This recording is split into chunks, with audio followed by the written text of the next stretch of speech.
Olá a todos os amigos, clientes e parceiros do jornal RM Litoral. Hoje é quarta-feira, dia 15 de março de 2023. Com o patrocínio exclusivo da R Nunes Serviços em Tecnologia e R Nunes Informática, inicia-se agora mais uma edição do jornal Rede Metrópole Litoral News.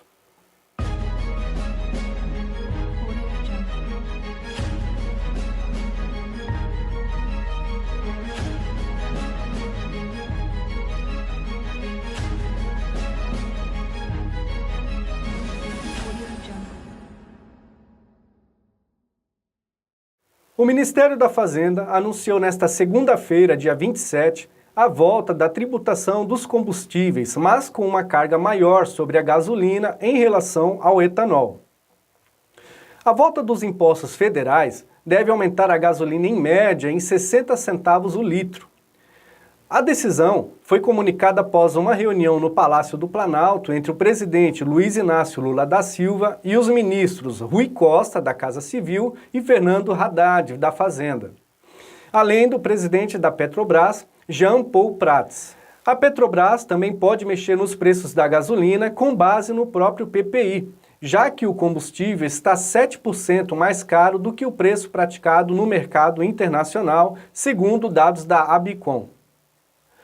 Um reajuste para baixo no preço é visto como uma opção para atenuar o retorno dos tributos sobre o combustível.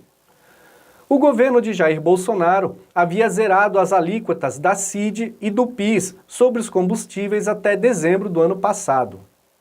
No início do governo, Lula decidiu prorrogar a isenção dos tributos federais sobre a gasolina e o etanol, impondo a primeira derrota de Haddad. Aliados do presidente da República vinham defendendo a prorrogação válida até terça-feira, dia 28, para evitar um repique na inflação e uma eventual perda de popularidade do chefe do Executivo Federal.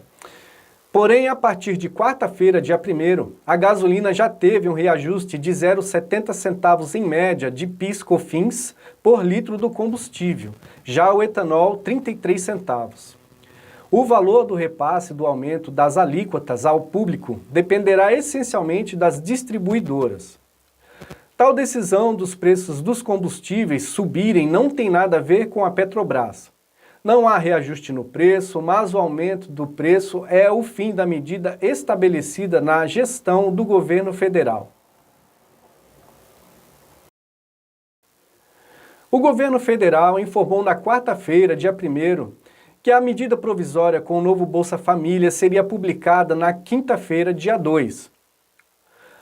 O programa vai pagar no mínimo R$ 600 por família, mais R$ 150 para crianças de até 6 anos e mais R$ 50 para crianças acima de 7 anos e jovens com menos de 18 anos.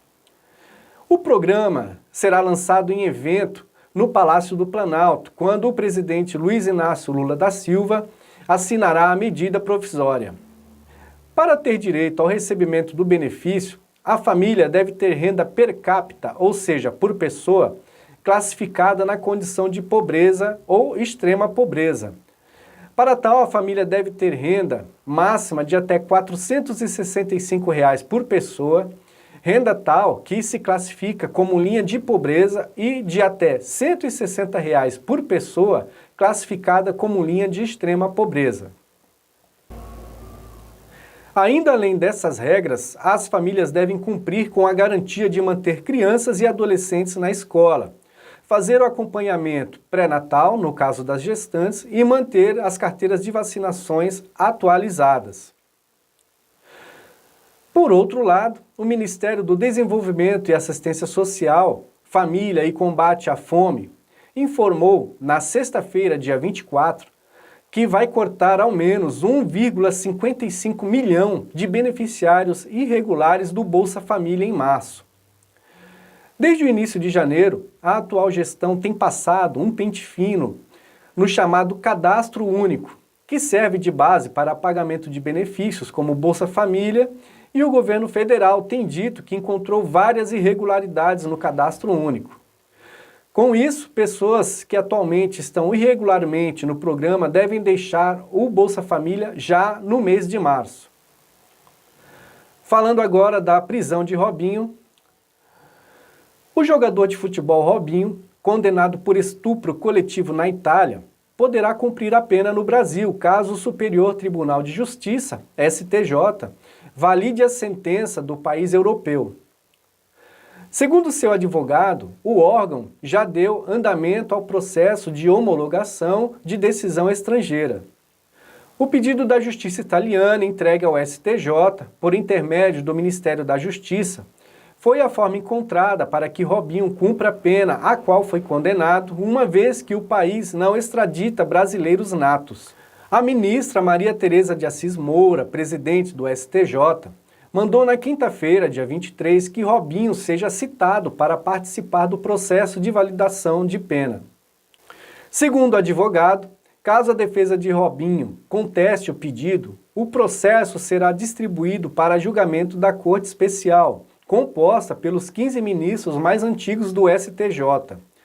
Além do prazo para a defesa de Robinho se pronunciar, o Ministério Público, MP, também terá mais 15 dias para analisar o processo de homologação e poderá negar o pedido.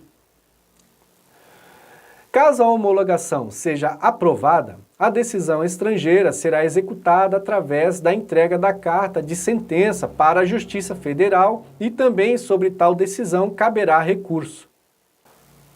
Robinho foi condenado após ter estuprado, junto com outros 5 homens, uma mulher albanesa em uma boate em Milão. A vítima, inclusive, estava desacordada, devido ao grande consumo de álcool. Os condenados alegam que a relação foi consensual. O crime de violência sexual em grupo aconteceu em 2013, quando Robinho era um dos principais jogadores do Milan, clube de Milão, na Itália. 9 anos após o caso, em 19 de janeiro de 2022, a justiça daquele país o condenou, em última instância, a cumprir a pena estabelecida.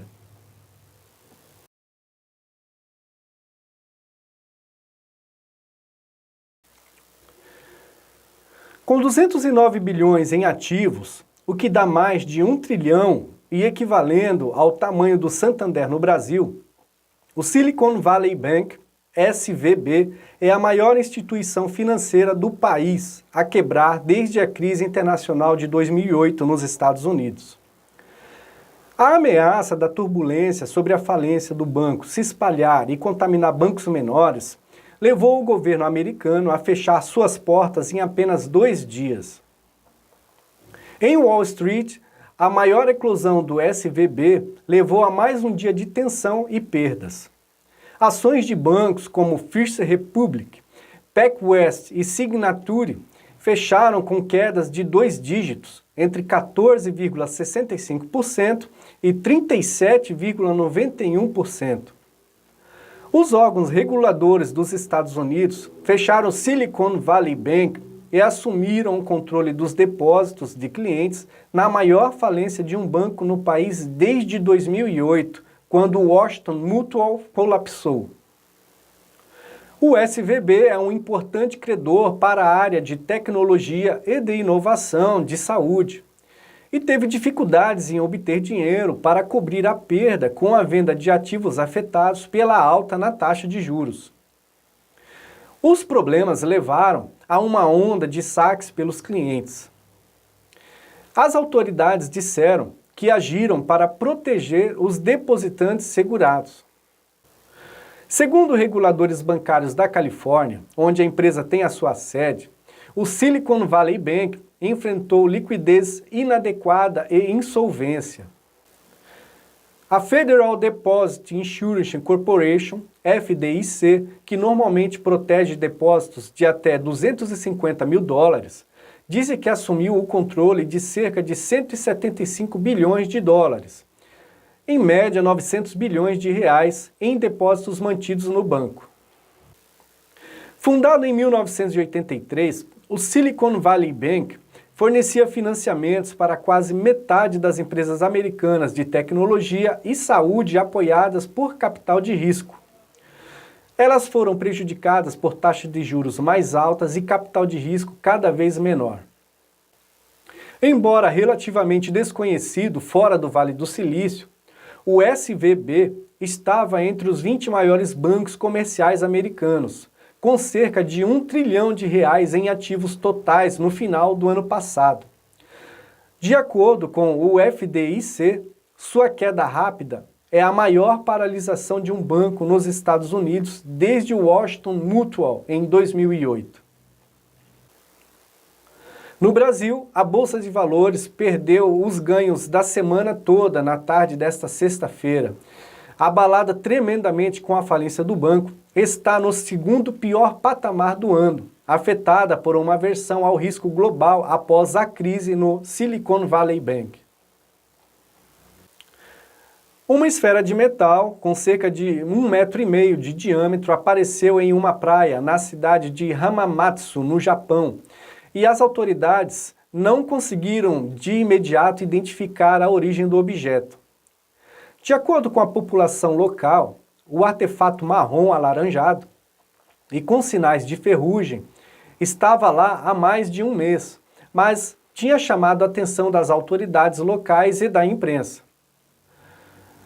Até então, não havia resultado nas análises, mas algumas teorias começaram a surgir. Poderia ser um objeto voador não identificado, apesar das histórias recentes de que alguns OVNIs foram abatidos nos Estados Unidos e Canadá, ninguém observou a esfera voando pelos céus e caindo na praia. Fica difícil comprovar a origem extraterrestre da esfera.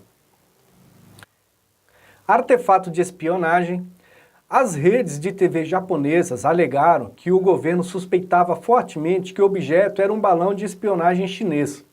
Alguns diziam que poderia ter vindo da Coreia do Norte. Após uma análise com raio-x, os especialistas descobriram que a esfera é, na verdade, oca. Os policiais japoneses isolaram a área em um raio de 200 metros e chamaram especialistas em explosivos para investigar o objeto. Como mencionamos, uma análise com raio-x revelou que a esfera é oca, descartando a hipótese de ser um explosivo. E uma boia de amarração. A teoria mais provável é que o objeto seria apenas uma boia de amarração comum. Elas são utilizadas como alternativas às âncoras. Provavelmente ela teria escapado de alguma embarcação e foi trazida até a areia pelas ondas do mar. Uma das evidências que reforçaram isso são duas alças presentes na superfície da bola. De acordo com a mídia estatal japonesa, NHK, as autoridades confirmaram que a esfera não representa nenhuma ameaça à comunidade, mesmo que ainda não tivessem sabido exatamente o que era o objeto. Depois da descoberta, a polícia isolou a área e acionou o esquadrão antibombas, segundo a mídia estatal NHK. A análise feita por um esquadrão usando aparelho de raio-x constatou que a esfera era realmente oca e não representava ameaça à comunidade, mas não foi possível determinar o que ela é ou qual sua origem, provavelmente reforçando a hipótese de ser realmente uma boia de navegação.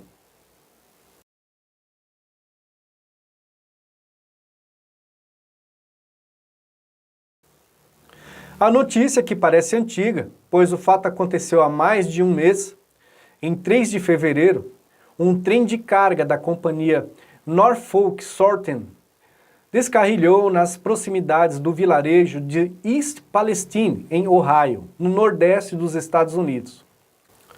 Cerca de 10 vagões que continham produtos químicos altamente tóxicos e cancerígenos terminaram derramando seu conteúdo, o que gerou uma enorme explosão, afetando não só a região onde aconteceu o acidente, já que as nuvens provocadas pelas chamas espalharam as substâncias por um raio de milhares de quilômetros, poluindo o ar, lagos e rios da região, que fica próxima à fronteira com o estado da Pensilvânia, que também foi afetado. O descarrilhamento ocorreu durante a noite de 3 de fevereiro na zona da East Palestine, Ohio, no nordeste do país norte-americano, muito perto da fronteira com o estado da Pensilvânia. Entre os produtos derramados e expostos a uma combustão, havia uma grande quantidade de cloreto de vinila, altamente letal para humanos e que, segundo o Instituto Nacional do Câncer dos Estados Unidos, pode provocar diferentes tipos de câncer se inalada por muito tempo. Além disso, a queima do cloreto de vinila produz o fosgênio, uma substância que foi muito utilizada durante a Primeira Guerra Mundial, quando era usada pelos dois grupos em conflito como uma arma química. Por essa razão, as autoridades sanitárias locais têm alertado para a necessidade de um forte operativo de evacuação e contenção de danos, pelo risco que as consequências desse acidente possam gerar um cenário proporcionalmente similar ao que ocorreu nos anos 80 na União Soviética, com a explosão da antiga usina de Chernobyl, território que hoje faz parte da Ucrânia. No entanto, há pouca informação a respeito deste caso.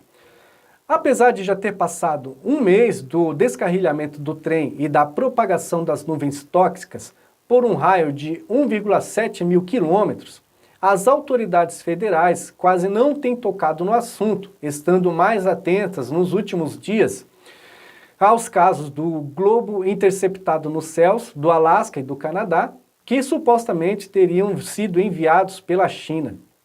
Essa pouca repercussão inclui a própria imprensa hegemônica norte-americana, que não tem comentado quase nada a respeito.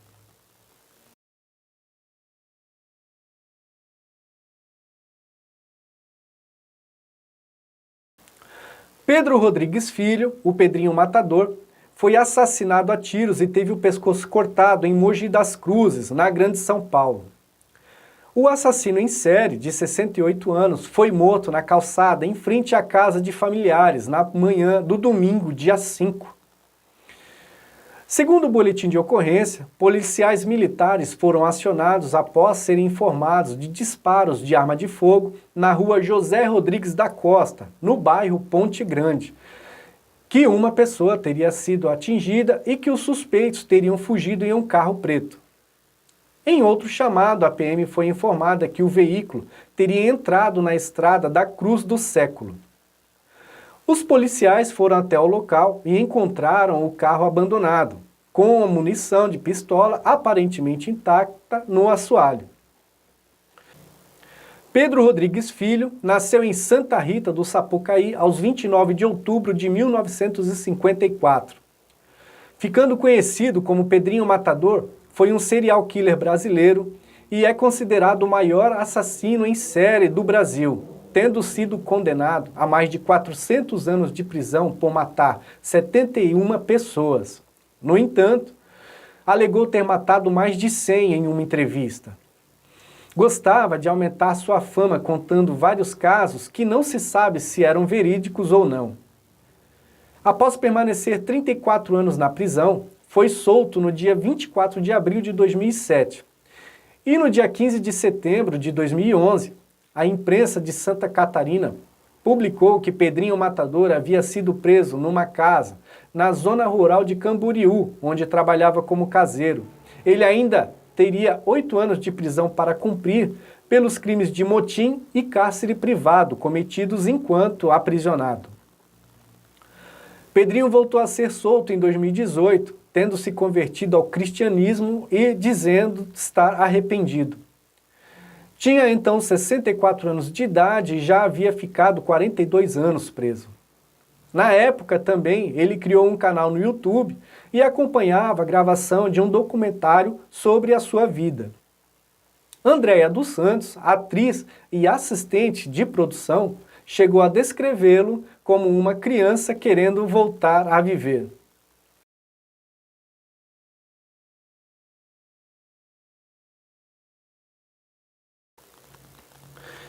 Dois adolescentes ficaram gravemente feridos em menos de 24 horas, devido a ataques de tubarões na Praia de Piedade, em Jaboatão dos Guararapes, Recife. No vídeo a seguir, uma adolescente de 15 anos é amparada pelos banhistas que presenciaram o momento do ataque, que aconteceu na segunda, dia 6. As equipes de resgate prestaram socorro e a levaram para o Hospital da Restauração. Embora tenha perdido um dos braços e ter ferimentos na região do abdômen e em uma das pernas, o estado de saúde da adolescente era estável. No domingo, dia 5, na mesma praia, um outro adolescente foi mordido e uma de suas pernas precisou ser amputada. Mesmo tendo perdido uma das pernas, o estado de saúde dele também é considerado estável. O ataque aconteceu em uma região onde é proibido tomar banho no mar, próximo à igrejinha de Piedade, justamente por causa dos ataques frequentes de tubarões, e o Comitê Estadual de Monitoramento de Incidentes com Tubarões, CEMIT, emitiu uma nota explicando sobre a proibição de entrar no mar na região em que o jovem foi atacado. A proibição, desde o ano de 1999, é para práticas desportivas, mergulho e natação, mas desde o mês de julho de 2021, o local também é proibido para o banho de mar após a expedição de um decreto municipal. Fecha aspas. Mesmo com os dois incidentes, os banhistas ainda insistiram em continuar mergulhando nas águas da Praia de Piedade, próximo às regiões com restrições. Há 15 dias, um outro surfista foi mordido na perna em uma praia em Olinda, também na região metropolitana de Recife. A área também é proibida para a prática de esportes. Ele passou por cirurgia e teve alta na última semana.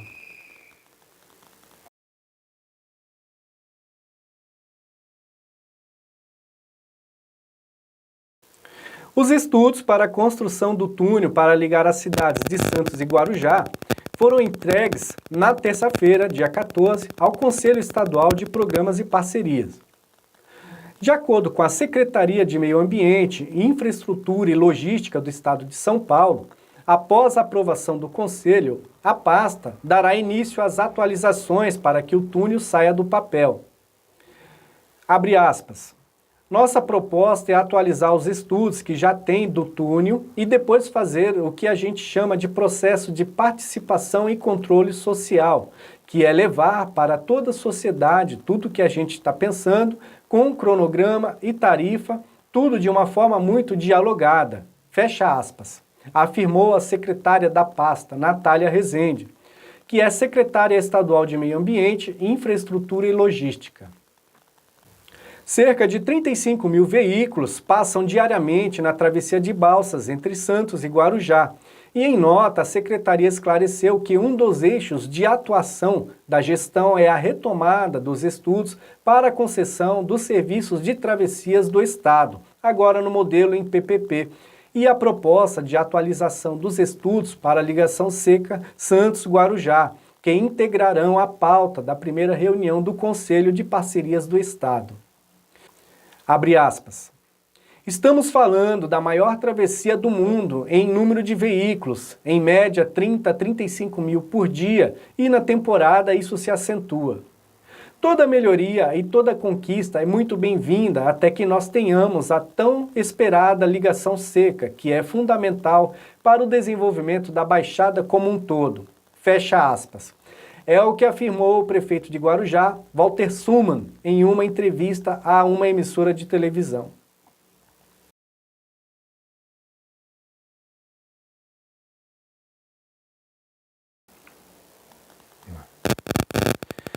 Uma forte tempestade causou alagamentos e transtornos em várias cidades.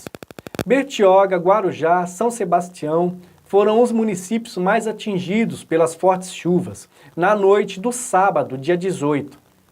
De acordo com a Metsul, foram pontos em Bertioga em que a chuva já somava quase 500 milímetros, sendo 473 milímetros apenas nas últimas 6 horas. Em São Sebastião, entre 0 hora e 1 hora da madrugada do domingo, dia 19, a cidade recebeu 100 milímetros de chuva. Na sexta-feira, dia 17, a Defesa Civil de São Paulo emitiu um alerta de fortes chuvas nas regiões, com previsão de até 250 milímetros, que poderiam ser acompanhadas de descargas elétricas, fortes rajadas de vento e granizo. Ruas ficaram completamente alagadas devido ao grande volume de chuva, e as cidades mais atingidas foram Bertioga, Guarujá e São Sebastião. Os números que foram atualizados pouco antes da gravação desta edição do jornal Rede Metrópole Litoral News, da tragédia que atingiu Guarujá, já apontavam mais de 48 mortos e 2.500 desabrigados. A Defesa Civil do Estado de São Paulo instaurou o gabinete de crise. O presidente Lula sobrevoou o litoral para observar as regiões atingidas. Esta foi a chuva mais volumosa nos últimos 50 anos em Guarujá. Foram registrados cerca de 400 milímetros, o dobro do que era estimado para todo o mês de fevereiro na região. Prefeitos da Baixada Santista e do Vale do Ribeira se reuniram para reivindicar recursos federais para obras emergenciais de reparação de danos decorrentes das fortes chuvas que atingiram o litoral paulista durante o Carnaval. O pedido foi feito em reunião com os ministros Márcio França, Portos e Aeroportos, Valdez Góes, Integração e Desenvolvimento Regional, e Sônia Guajajara, Povos Indígenas, na sede da Autoridade Portuária de Santos, SPA, na sexta, dia 24. Nas últimas semanas, houveram várias tempestades na mesma região, e na sexta-feira, dia 10 de março, também ocorreram alagamentos em Guarujá, Bertioga e São Sebastião. 2 homens mataram 7 pessoas após perder uma aposta de sinuca em Sinop, no Mato Grosso. Pai, filha e o dono do bar estão entre as vítimas. Tudo começou quando uma dupla perdeu uma aposta de R$ 4.000 e foi alvo de chacota. No bar, eles jogavam baralho e sinuca na terça de carnaval. Segundo a PMs, eles deixaram o local para buscar mais dinheiro e perderam novamente. Em seguida, saíram e retornaram para cometer o ato criminoso. 5 adultos e uma adolescente morreram no local. A 7ª vítima morreu no hospital. As vítimas da chacina foram Larissa Frazão de Almeida, de 12 anos, Orisberto Pereira de Souza, de 38 anos, Adriano Balbinotti, de 46 anos, Getúlio Rodrigues Frazão Júnior, de 36 anos, Josué Ramos Tenório, de 48 anos, Maciel Bruno de Andrade Costa, de 35 anos, e Eliseu Santos da Silva, de 47 anos. Um dos suspeitos usou uma pistola 380 e o outro uma espingarda calibre 12. Toda a ação foi gravada pelas câmeras de segurança. Edgar Ricardo de Oliveira e Ezequias Souza Ribeiro foram identificados como autores do crime e se evadiram do local em seguida. Edgar Ricardo de Oliveira se entregou à Polícia Civil na manhã da quinta-feira, dia 23. O cúmplice dele, Ezequias Souza Ribeiro, morreu em confronto com a Polícia Militar. De acordo com o delegado Braulio Junqueiro, Edgar estava em um imóvel localizado na Rua Projetada, no bairro Jardim Califórnia, onde se entregou.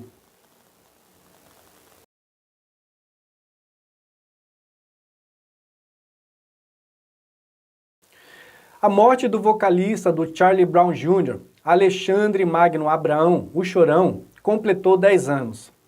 Vários músicos e muitos fãs prestam homenagens ao cantor por meio das redes sociais, com letras de músicas, fotos e imagens de Chorão.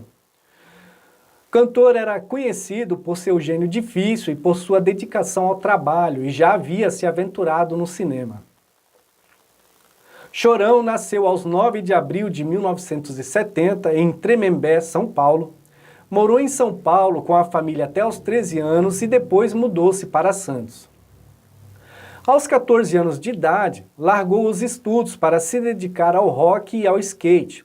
Esporte esse que praticou com muito amor por toda a sua vida e que inclusive o acompanhava também pelos palcos. Chorão tinha o sonho de montar sua banda desde a adolescência. Era um profissional entregue e dedicado aos trabalhos do Charlie Brown Jr. e que liderava a banda com afinco.